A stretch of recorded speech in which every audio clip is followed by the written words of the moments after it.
Frères et sœurs, madame, messieurs, mes chers amis, bonjour et bienvenue à l'église protestante évangélique Philadelphie. Ici votre bien-aimé, pasteur Célestin Zouga. Merci pour la grâce que Dieu nous accorde encore aujourd'hui de pouvoir partager sa parole. Cette semaine, nous poursuivons notre série de messages sur « Laissez-moi vous témoigner de la grandeur de Dieu ». Et le titre de notre message d'aujourd'hui est « Dieu achève toujours son œuvre malgré les agissements destructeurs des méchants ». Notre texte de base est dans Esdras au chapitre 6 et verset 15 où il est écrit « La 6e année où Darius est roi, au mois d'Adar, le 23 du mois, le temple est terminé. » Bien-aimés dans le Seigneur, on souligne « le temple est terminé ». Mes chers amis, aujourd'hui nous allons parler des difficultés rencontrées lors de la reconstruction du temple de Jérusalem après le premier contingent de retour des exilés de Babylone sous le contrôle de Zorobabel et de Josué. Mes chers amis, si vous venez de nous rejoindre dans cette série, je vous recommande de regarder notre précédent message sur « Dieu est le maître de l'histoire » qui est encore disponible en ligne et qui parle des déportations et du retour du peuple de Dieu de Babylone à Jérusalem.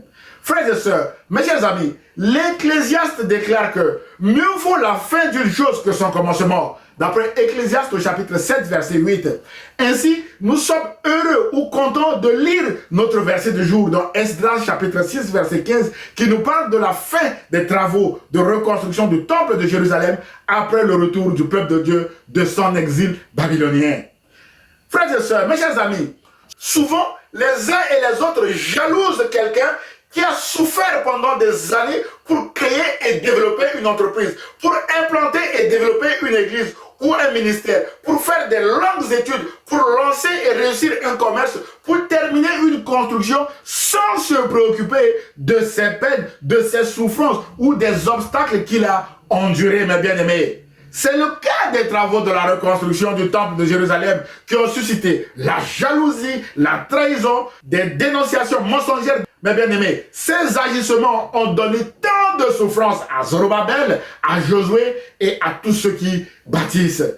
Mais la bonne nouvelle, mes bien-aimés, est que Dieu a achevé son œuvre malgré les agissements des méchants. Ainsi donc, mes chers amis, 2 points seront abordés dans ce message selon le plan qui est à l'écran. Le premier point sera, l'œuvre de Dieu est toujours une œuvre de foi dans la parole de Dieu, mes bien-aimés dans le Seigneur. Et le deuxième et dernier point sera, Dieu achève toujours son œuvre malgré les agissements destructeurs des méchants. Point numéro 1, l'œuvre de Dieu est toujours une œuvre de foi dans la parole de Dieu. Mes chers amis, l'œuvre de Dieu est toujours une œuvre de foi. Elle commence toujours par une parole qui vient de Dieu lui-même, car la foi vient de ce qu'on entend. Et ce qu'on entend vient de la parole de Dieu, d'après Romains chapitre 10, verset 17. Ensuite, l'œuvre de Dieu fait appel à un homme ou une femme qui n'a pas les capacités nécessaires, qui n'a rien du tout pour commencer l'œuvre, mais qui écoute ou entend la voix de Dieu et qui répond à l'appel de Dieu en disant « Me voici, envoie-moi » comme Ésaïe, bien-aimé dans le Seigneur, au chapitre 6, verset 8. C'est à ce moment-là que cet homme ou cette femme peut témoigner de la grandeur de Dieu qui lui donnera la capacité surnaturelle de commencer et d'achever l'œuvre de Dieu. Car en Dieu, il n'y a jamais eu d'inachevé. Alors, quel est le contexte de notre récit de ce matin, mes bien-aimés dans le Seigneur? Mes chers amis, le peuple de Dieu s'était retrouvé en captivité à Babylone pendant 70 ans à cause de l'idolâtrie. En effet, le peuple de Dieu avait été amené de force de Jérusalem à Babylone par le roi Nebuchadnezzar. Pendant cet exil, mes bien-aimés, l'empire babylonien qui les avait déportés de force, mes bien-aimés, avait perdu son hégémonie au profit de l'empire perse. Et c'est le roi des Perses, Cyrus, qui a signé le décret autorisant le retour du peuple de Dieu de Babylone, mes bien-aimés dans le Seigneur, à Jérusalem. Et ce, sous le contrôle et l'impulsion de Dieu. Le livre d'Esdras commence par le décret du roi Cyrus, mes bien-aimés. Il est écrit en Esdras chapitre 1, verset 1 à 5. Je lis au nom du Seigneur. La première année de Cyrus, roi de Perse, afin que s'accomplisse la parole de l'Éternel prononcée par la bouche de Jérémie, l'Éternel réveilla l'esprit de Cyrus, roi de Perse, qui fit faire de vive voix et par écrit cette publication dans tout son royaume. Ainsi parle Cyrus, roi des Perses. L'Éternel, le Dieu des cieux, m'a donné tous les royaumes de la terre et il m'a commandé de lui bâtir une maison à Jérusalem en Judée. Qui d'entre vous est de son peuple? Que son Dieu soit avec lui et qu'il monte à Jérusalem en Juda et bâtisse la maison de l'Éternel, le Dieu d'Israël. C'est le Dieu qui est à Jérusalem. Verset 5. Les chefs de famille de Juda et de Benjamin, les sacrificateurs et les Lévites, tous ceux dont Dieu réveilla l'esprit, se levèrent pour aller bâtir la maison de l'Éternel à Jérusalem. Mes chers amis, le contexte de ce récit commence par un appel de Dieu au roi Cyrus à bâtir la maison de l'Éternel à Jérusalem. La Bible déclare que l'Éternel réveilla l'esprit de Cyrus pour ordonner le retour du peuple à Jérusalem afin de lui bâtir une maison, mes bien-aimés dans le Seigneur. Ainsi donc, le projet de reconstruction du temple de Jérusalem commence par une parole de Dieu lui-même qui a commandé au roi Cyrus de lui bâtir ce temple, mes bien-aimés dans le Seigneur. Et le roi Cyrus va obéir à l'appel de Dieu en promulguant le décret que nous venons de lire. Mes chers amis, ce sera toujours Dieu qui nous ouvrira une porte pour lancer notre projet, pour entrer dans notre mariage, pour commencer notre ministère ou bâtir un temple en son nom. Ce sera toujours Dieu qui mettra devant nous des hommes ou des femmes de bien et bien-aimés pour nous épauler, pour nous aider dans notre ministère ou dans notre projet. Tout doit commencer par une parole de Dieu ou un appel de Dieu, mes bien-aimés dans le Seigneur. Alors, mes chers amis, si vous entendez la voix de Dieu aujourd'hui, n'endurcissez pas votre cœur, mes bien-aimés dans le Seigneur, avec toutes les excuses que je n'ai pas la capacité nécessaire, je ne sais pas prier, je ne sais pas jeûner, mais obéissez, mes bien-aimés dans le Seigneur, à la volonté ou à la voix de Dieu. C'est alors que nous témoignerons de la grandeur de Dieu. Alors, la question est, comment Dieu a-t-il pourvu à son œuvre, mes bien-aimés dans le Seigneur? Mes chers amis, une fois que nous avons entendu et obéi à la voix de Dieu, Dieu suscitera des hommes et des femmes pour nous aider et accompagner dans son projet. Et Dieu lui-même sera avec nous, mes bien-aimés. Dans le cadre de ce projet de reconstruction du temple de Jérusalem, lorsque survinrent les difficultés et que les travaux ont piétiné, Dieu a confirmé sa présence par une prophétie au prophète Agé en ces termes.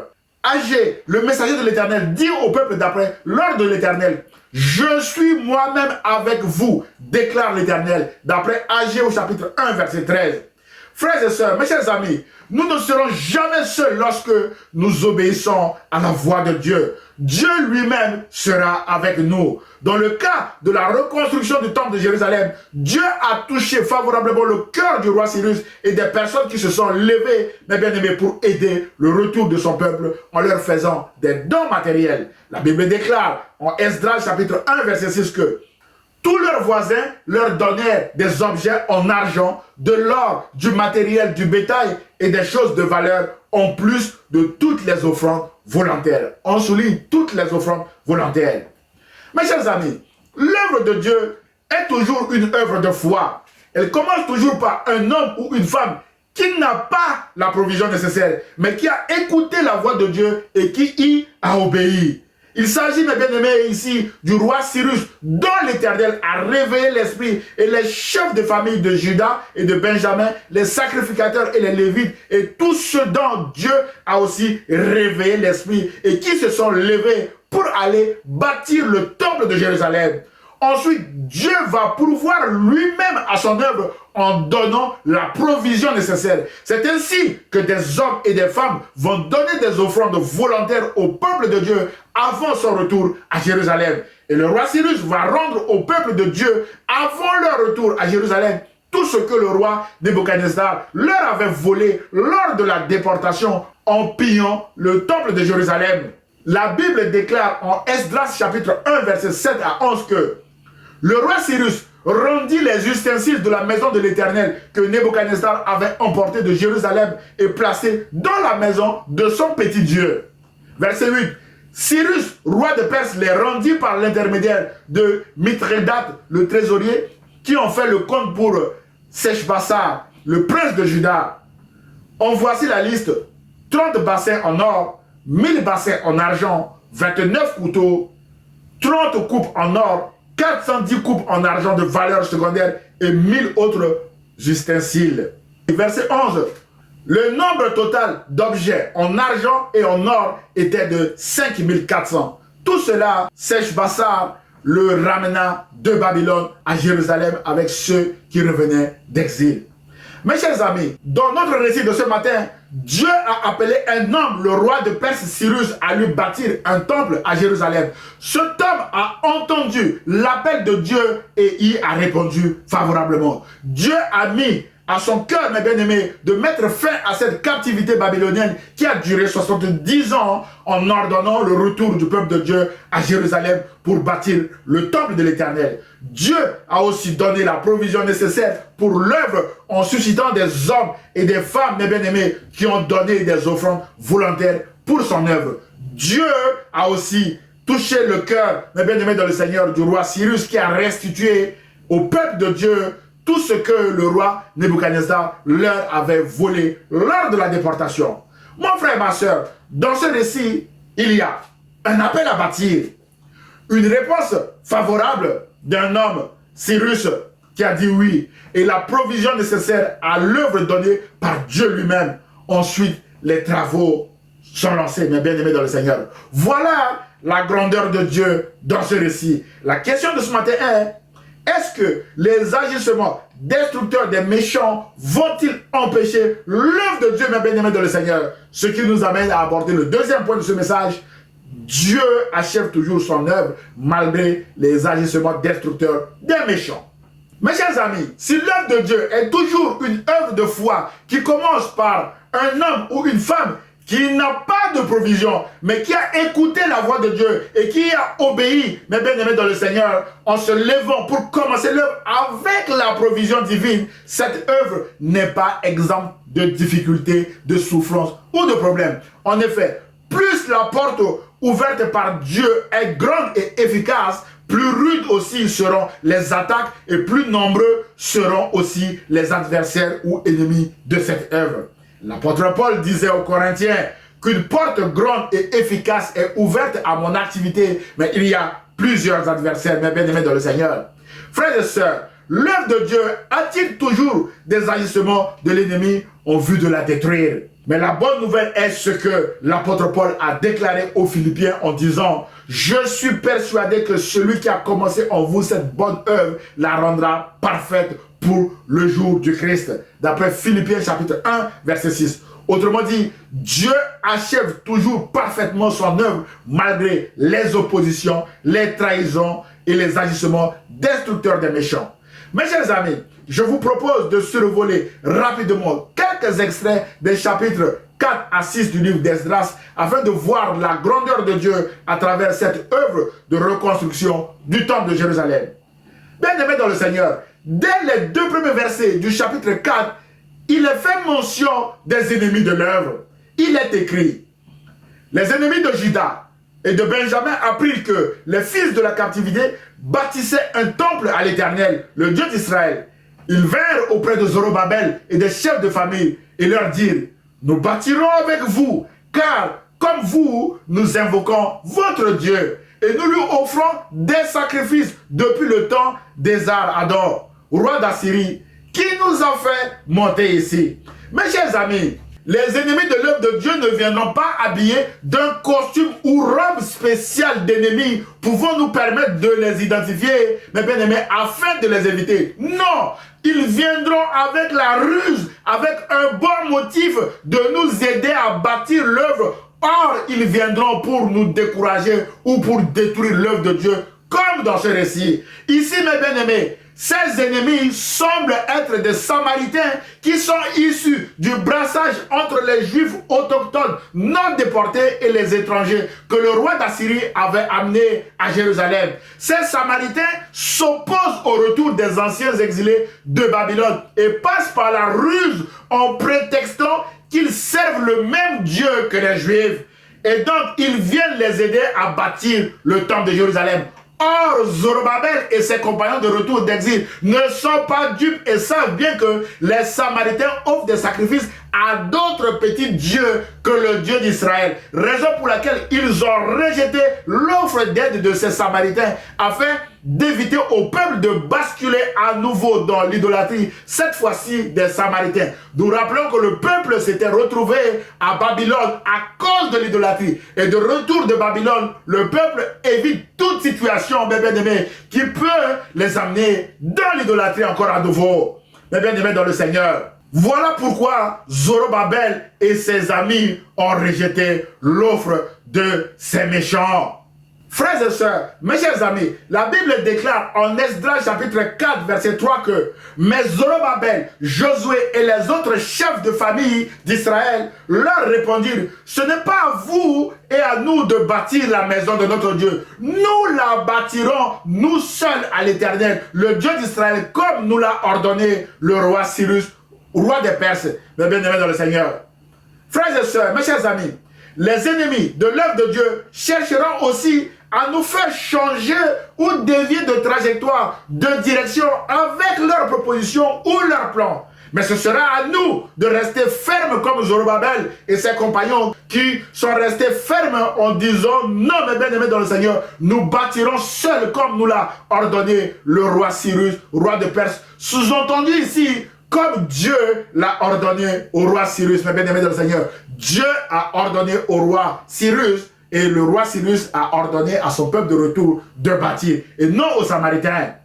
Après ce refus, mes bien-aimés, la Bible déclare en Esdras chapitre 4 verset 4 à 5 que alors les gens du pays, qui sont ces gens du pays là? Ce sont ces Samaritains là. Alors les gens du pays découragèrent le peuple de Dieu. Ils l'intimidèrent pour l'empêcher de bâtir.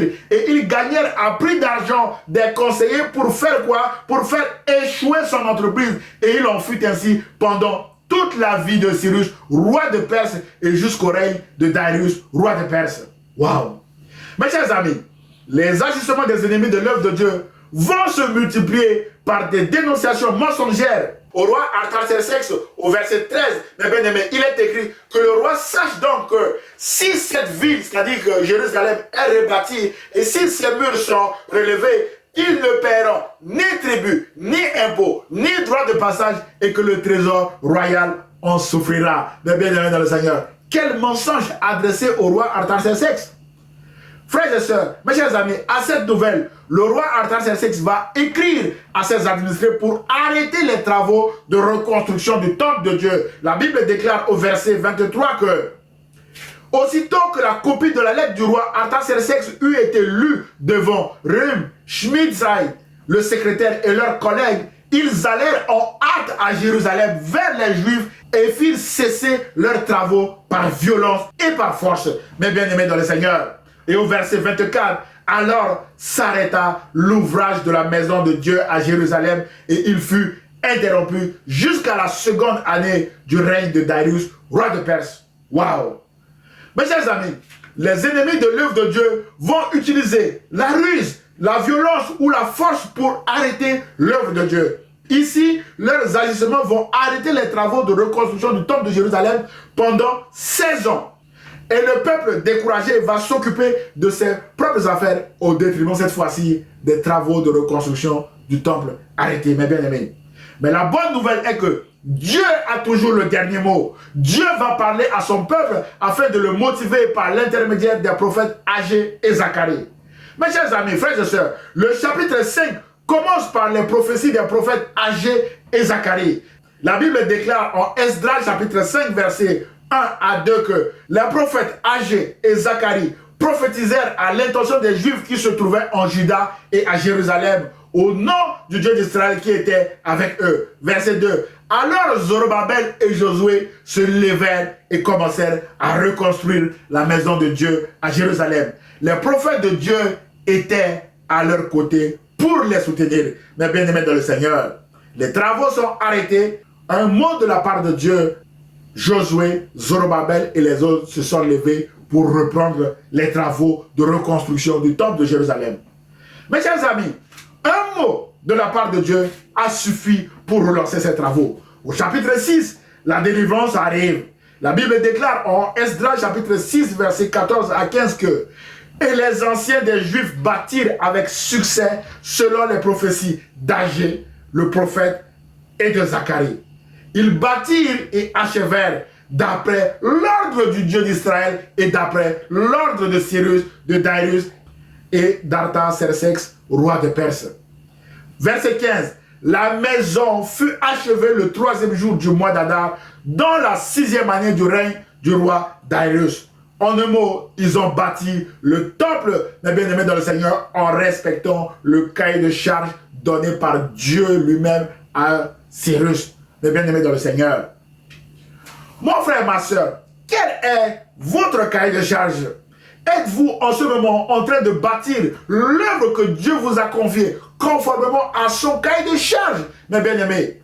À chacun d'entre nous de répondre à cette question. Si nous ne répondons pas maintenant à cette question, mes bien-aimés, nous y répondrons certainement un jour.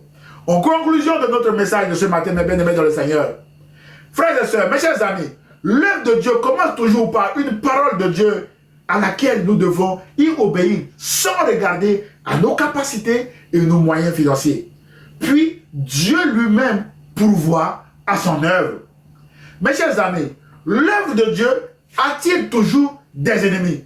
Mais la bonne nouvelle est que Dieu achève toujours son œuvre malgré les agissements ou les oppositions des méchants ou des ennemis. C'est ce que nous venons de voir dans le récit de la reconstruction du temple de Jérusalem ce matin. Frères et sœurs, mes chers amis, l'œuvre de Dieu ne peut pas se faire sans Jésus et sans le Saint-Esprit. Car Jésus a dit que sans moi, vous ne pouvez rien faire. En Jean chapitre 15, verset 5. Acceptez-vous Jésus comme votre Seigneur et Sauveur ce matin, mes bien-aimés dans le Seigneur. Sans Jésus, vous ne pouvez pas réussir dans votre entreprise. Et c'est le Saint-Esprit, mes bien-aimés dans le Seigneur, qui nous précédera partout dans notre ministère, dans notre projet également. Frères et sœurs, mes chers amis, l'œuvre de Dieu nous procure aussi la joie, même dans les épreuves. Cette joie déborde souvent à la fin de l'œuvre, à la fin des travaux. Mes bien-aimés, la Bible déclare en Esdras chapitre 6, verset 16 que les enfants d'Israël, les sacrificateurs et les Lévites et le reste des fils de la captivité firent avec joie la dédicace de cette maison de Dieu. Autrement dit, après l'achèvement des travaux, mes bien-aimés, place à la joie. Voilà la joie qui nous attend aussi lorsque le Seigneur, le juste juge, nous récompensera aussi pour l'œuvre à laquelle il nous a appelés et aidés à accomplir pour la gloire de son nom. Notre joie, mes bien-aimés, débordera surtout lors de l'avènement de notre Seigneur. Alors, motivons-nous et persévérons dans cette œuvre malgré les agissements destructeurs des méchants. Et Dieu lui-même, mes bien-aimés, est avec nous et rendra son œuvre parfaite comme nous venons de le voir ce matin. Que Dieu vous bénisse, mes bien-aimés dans le Seigneur. Prions le Seigneur. Seigneur, aide mon frère ou ma soeur qui vient de regarder cette vidéo à répondre à ton appel sans regarder à ses capacités physiques, à ses capacités intellectuelles, à ses capacités financières qui sont limitées, mais à compter sur toi et sur toi seul, Seigneur Jésus. Seigneur, aide-nous à avancer dans l'œuvre à laquelle tu nous as appelés, malgré l'opposition des méchants, et à porter du fruit partout où tu nous appelles à proclamer ta parole. Seigneur, protège-nous contre les attaques de nos ennemis et fais-les descendre en silence dans le séjour des morts. Je prie au nom de Jésus de Nazareth et je dis Amen. Frères et sœurs, mes chers amis, si vous avez aimé le message, merci de le partager à vos proches, mes bien-aimés dans le Seigneur. Vous pouvez également m'envoyer un mail d'encouragement, vos sujets de prière ou vos questions, voire même des remarques sur le message à église-philadelphie78500@gmail.com. J'aurai le plaisir de vous répondre. À dimanche prochain à 10 h sur la page Facebook ou la chaîne YouTube de l'église protestante évangélique Philadelphie. Et ce, si Dieu le veut. À très bientôt, mes chers amis. Au revoir.